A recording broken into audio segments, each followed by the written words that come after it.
my memories of her really are her in the kitchen. And also sometimes seeing her sit at a table. I would go outside and play, and she would be at her table writing some things.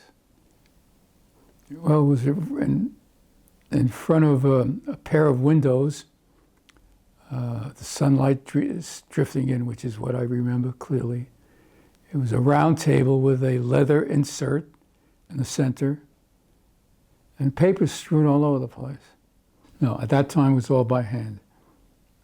Her typewriter probably didn't come in until when